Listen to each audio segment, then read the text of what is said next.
Bom, nós temos na mente, né,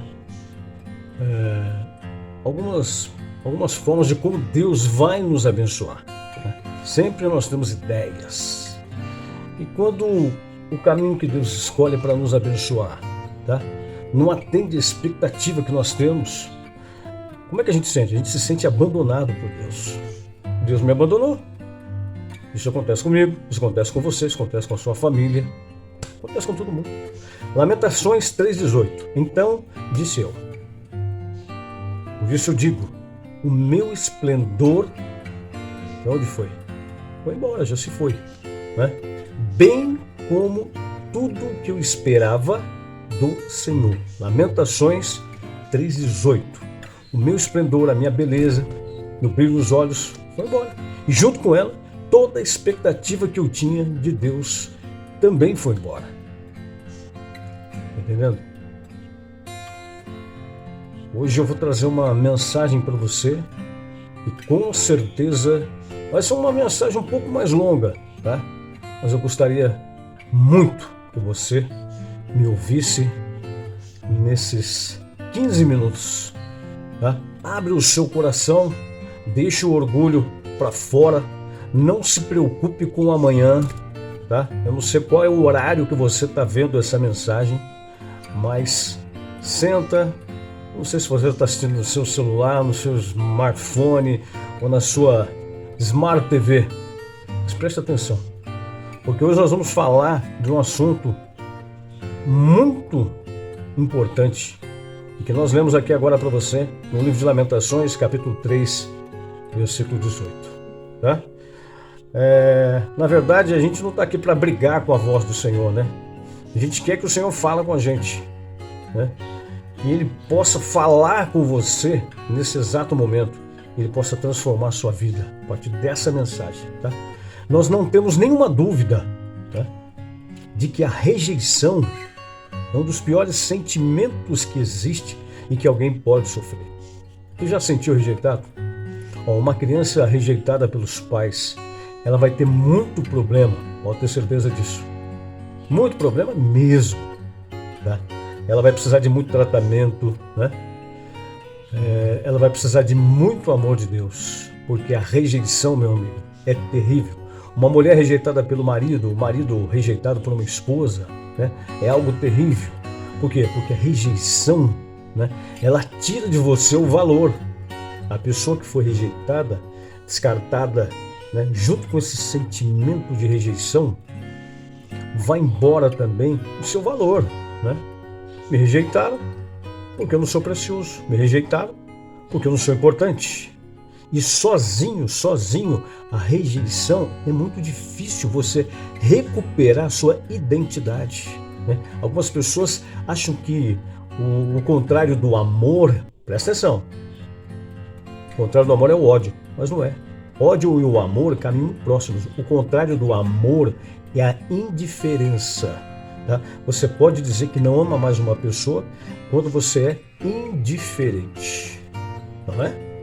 Concorda? Quando há muito ódio, muita raiva, muita fúria, ou você fala muito, sabe, aquilo mexe em você, tem alguma coisa de estranho aí, tá? Não é falta de amor, não. Tem amor aí, tá? Porque quando o amor acaba, já era, meu. Sabe? Não liga, tanto faz como tanto fez, né? Se subiu, subiu, se desceu, desceu. E a rejeição, ela dói. Por exemplo, você que está vendo o vídeo, você já foi rejeitado, não foi? Tenho certeza que em algum momento da sua vida você já foi rejeitado, não é verdade? Você já foi escolhido para ficar simplesmente longe. Eu te escolhi para ficar longe de mim, né? Eu te escolhi para eu não olhar na sua cara, tá? Eu te escolhi para não falar com você. Rejeição é quando você sobra, sabe? É quando você não cabe mais. É quando você não recebe o mínimo necessário de respeito e empatia. Agora, é exatamente o que Jeremias está falando aqui, né? Em Lamentações. Parece até que aquilo que Deus tinha para fazer na minha vida, Ele não fez. Mas você não pode desanimar na guerra, meu amigo. Não pode.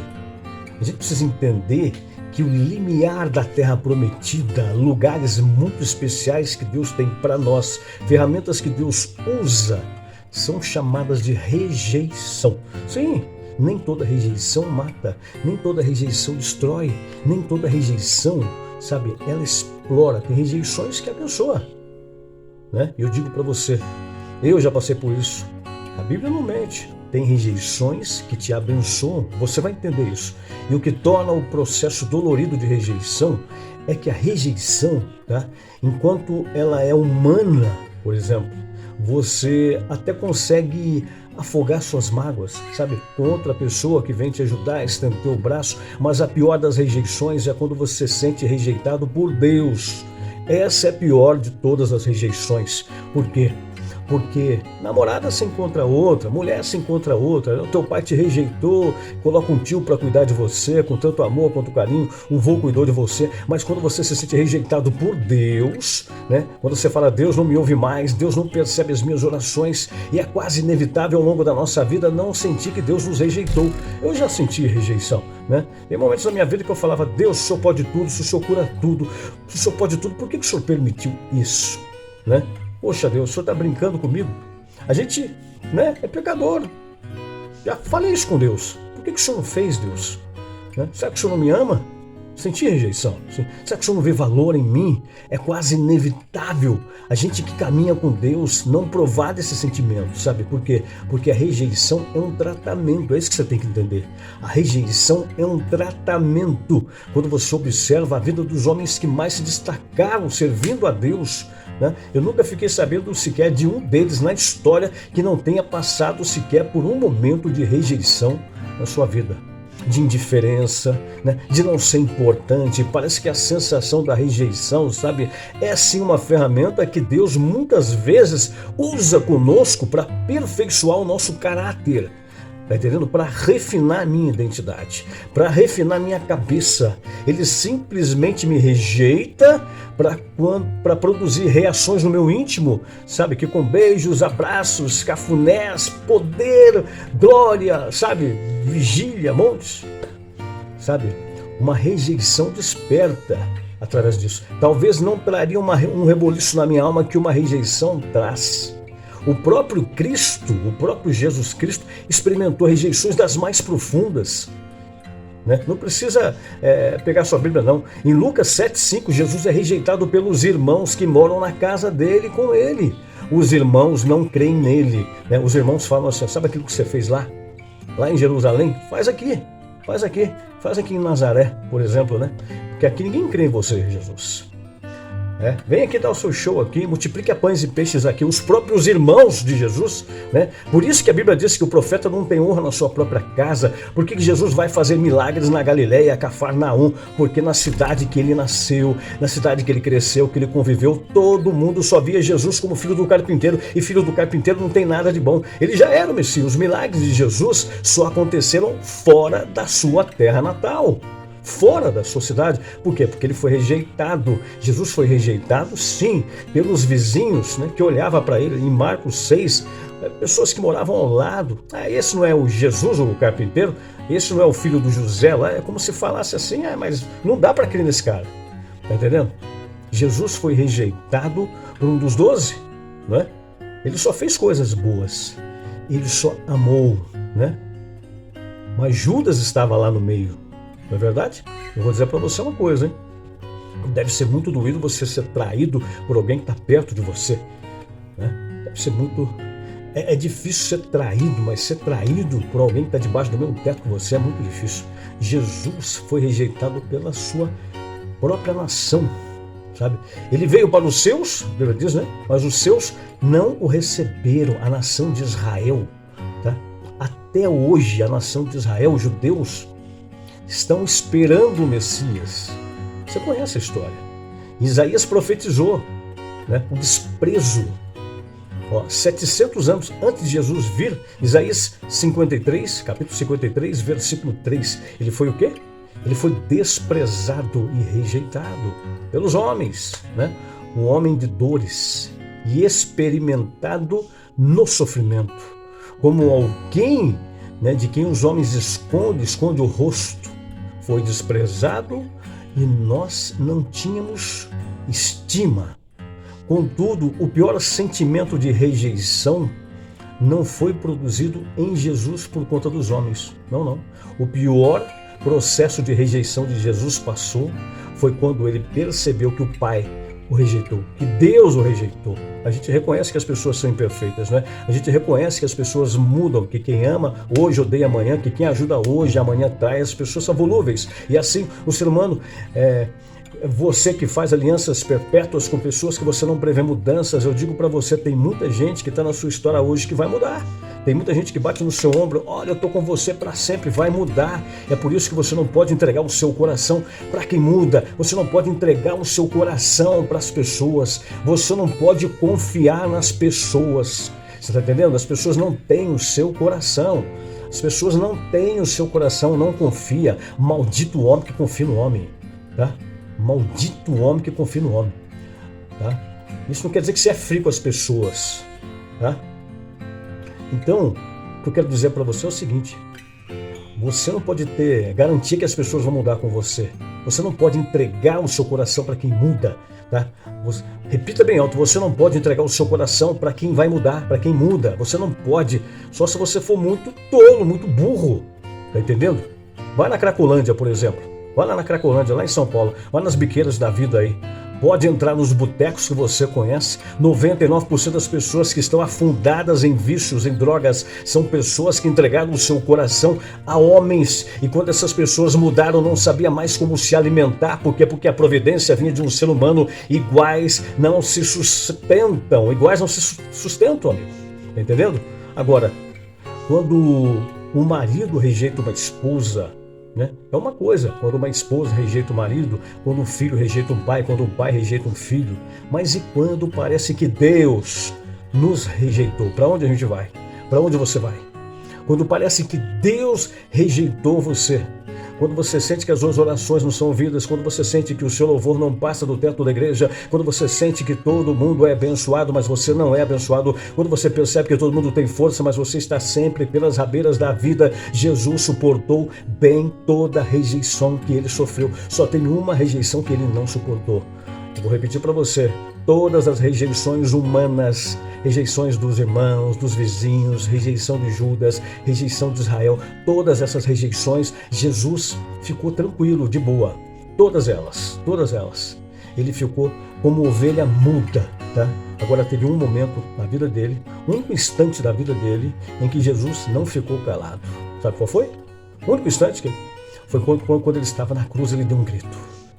A Bíblia diz que ele bradou. Teve um momento só que ele perdeu a postura. Teve um momento só que ele saiu daquela estrutura pacífica, daquela estrutura de cordeiro manso, né? Mateus 27:46. E ele vai gritar assim: por volta das 3 horas da tarde, Jesus bradou em alta voz: Elohim, Elohim, lama sabachthani. Que quer dizer o quê? Meu Deus, né? Por quê? Por que me abandonastes ou me desamparastes? Você não vê Jesus gritando quando os discípulos o abandonam. Você não vê Jesus gritando quando os irmãos de carne os rejeitam. Você não vê Jesus dando um grito quando a nação de Israel o ignora completamente. Mas ele brada, ele grita quando ele tem a sensação de que Deus, o Pai, o abandonou lá na cruz. Isso é um desabafo da alma. Tá entendendo? Ele está dizendo: essa rejeição, não. Essa sensação, não. Peraí, os homens tudo bem. Mas o Pai não. Mas Deus, Elohim, Elohim. Sabe, ele implorou: meu Deus, por que me rejeitastes aqui na cruz? Porque toda rejeição humana, ela pode ser suportada, mas uma rejeição divina é difícil. Uma rejeição divina, quando parece que você é rejeitado por Deus, não tem consolo em nada, você não dorme bem, você não come bem, você não manda bem. Meu irmão, é difícil. Quando você sente que Deus te rejeitou, não tem como você não ficar bem em lugar nenhum. Você muda de emprego, você muda de namorada, você muda de mulher, você muda de vida, não tem como. Agora a pergunta é: por que Deus permite esse sentimento? Por quê? Por que Deus que me ama tanto permite momentos que eu vou gritar como Jesus, meu Deus, por que me abandonaste, meu Deus? Quantas semanas silenciosas, quantas semanas eu estou esperando uma palavra e não vem nada, quantas semanas eu estou esperando um alívio e não vem nada.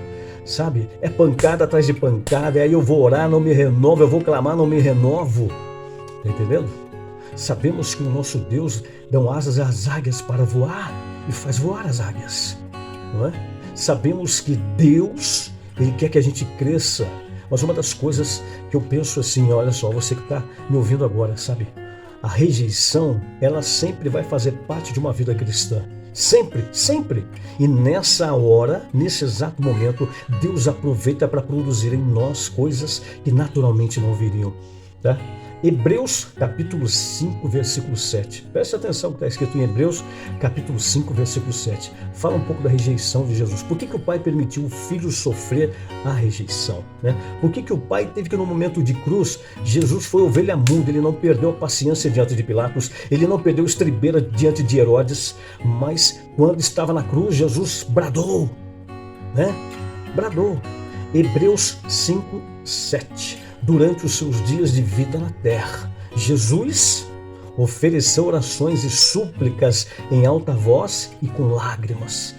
Aquele que o podia salvar da morte, sendo ouvido por causa da sua reverente submissão.